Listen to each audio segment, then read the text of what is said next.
నమస్తే, welcome to prime and desk analysis. నేను మీ బ్రహ్మనాయుడు.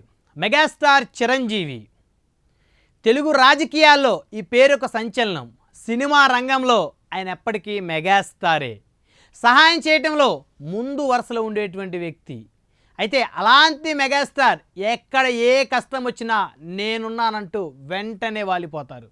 ఆఖరికి వరద బాధిత ప్రభావిత ప్రాంతాలకు సంబంధించి తన ఆస్తుల్ని ప్రాణాలని కోల్పోయినటువంటి ప్రజల కోసం మెగాస్టార్ సైతం నేనున్నానంటూ కూడా ముందుకొచ్చారు. ఆంధ్రప్రదేశ్ ముఖ్యమంత్రి సహాయ నిధికి తమ వంతు సహకారాన్ని అందించడంతో పాటు తెలంగాణ ముఖ్యమంత్రి సహాయ నిధికి కూడా ₹1 కోటి సహాయాన్ని అందించారు మెగాస్టార్ చిరంజీవి.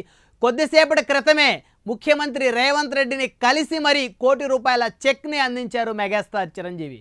అయితే ప్రతి నగరంలోనూ పెద్ద పెద్ద ప్యాలెస్లను ఏర్పాటు చేసుకున్నటువంటి వైఎస్ జగన్మోహన్ రెడ్డి ఇప్పటి వరకు అటు ఆంధ్ర కానీ తెలంగాణ కానీ 2 రాష్ట్రాలకు సంబంధించి వరద ప్రభావిత ప్రాంతాల్లో ఆస్తులను ప్రాణాలను కోల్పోయిన ప్రజల కోసం కనీసం ముఖ్యమంత్రి సహాయ నిధికి ₹1,00,000 కూడా సహాయం చేయకపోవటాన్ని యావత్ దేశాన్ని నివ్వెరపరిచింది. తన తండ్రి రాజశేఖర రెడ్డి 2 పర్యాయాలు ఉమ్మడి ఆంధ్రప్రదేశ్కి ముఖ్యమంత్రిగా పనిచేశారు. దురదృష్టవశాత్తు రెండవసారి కేవలం ఆయన 4 నెలల లోపే హెలికాప్టర్ ప్రమాదంలో మరణించారు. నాటి నుంచి 2 రాష్ట్రాల ప్రజలు ఆయన్ని యువనేతగా గుర్తించారు. ఆంధ్రప్రదేశ్ ప్రజలు ఆయనకు ఒకసారి ముఖ్యమంత్రిగా పట్టం కట్టి పట్టాభిషేక్తుని చేశారు.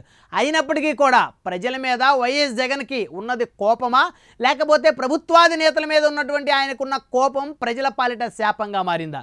ఏది ఏమైనప్పటికీ కూడా గతంలో అనేక సందర్భాల్లో నీలి మీడియా కూలి మీడియాలు పెద్ద ఎత్తున మెగాస్టార్ చిరంజీవిని పవన్ కళ్యాణ్ని విమర్శించినటువంటి విమర్శలు ఏవైతే ఉన్నాయో ఈరోజు వారు చేసేటువంటి సహాయక కార్యక్రమాలు చూసి నీలి మీడియా కూలి మీడియా సైతం కూడా సిగ్గుతో తలదించుకోవాల్సిందే అంటున్నారు మెగా అభిమానులు సైతం. మొత్తానికి చూస్తే గతంలో ఎప్పుడో ఎక్కడో ఏదో మెగాస్టార్ చిరంజీవి గ్రంథాలయానికి ఇల్లు ఇవ్వలేదనేటువంటి ఒక కట్టు కథను కట్టించి మరీ రక్తి కట్టించి మరీ ప్రజల్లోకి వదిలినటువంటి నీలి మీడియా వాటికి సంబంధించిన కూలి మీడియాలు మరి ఈరోజు తమ అధినేత పిల్లికి కూడా బిచ్చం పెట్టినటువంటి పరిస్థితుల్లో పిసినారిగా మారిపోతే మరెందుకని ప్రశ్నించరు అంటూ మెగా అభిమానులు వైకాపా కార్యకర్తల మీద నేతల మీద పెద్ద ఎత్తున విరుచుకుపడతా ఉన్నారు. మొత్తాన్ని కనుక చూస్తే మెగాస్టార్ కుటుంబం నుంచి ఎక్కడ ఏ ఆపద జరిగినప్పటికీ కూడా తక్షణమే స్పందించేటువంటి కుటుంబంగా మెగాస్టార్ కుటుంబం అయితే దేశవ్యాప్తంగా పేరు ప్రశంసలు పొందుతుందంటంలో ఎలాంటి అతిశయోక్తి లేదు. అటు ఆంధ్రప్రదేశ్కు సంబంధించి వరద బాధితుల సహాయం కోసం మెగాస్టార్ చిరంజీవి ₹1 కోటి ప్రకటించారు. జనసేన అధినేత ఆంధ్రప్రదేశ్ ముఖ్యమంత్రి సహాయ నిధికి ₹1 కోటితో పాటు 400 పంచాయతీలు ముంపు గ్రామాలు ఏవైతే గురయ్యే ఒక్కొక్క పంచాయతీకి ₹1,00,000 చొప్పున 4 కోట్లు ప్రకటించారు.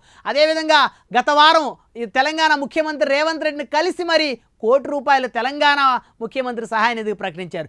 ఇప్పటి వరకు ఒక మంత్రి హోదాలో ఉన్నటువంటి వ్యక్తి ఉప ముఖ్యమంత్రి హోదాలో ఉన్న వ్యక్తి దేశంలో ఎక్కడా కూడా ముఖ్యమంత్రి సహాయ నిధులకి ఇంత స్థాయిలో డబ్బు వెచ్చించిన పరిస్థితి అయితే లేదని చెప్పుకోవచ్చు.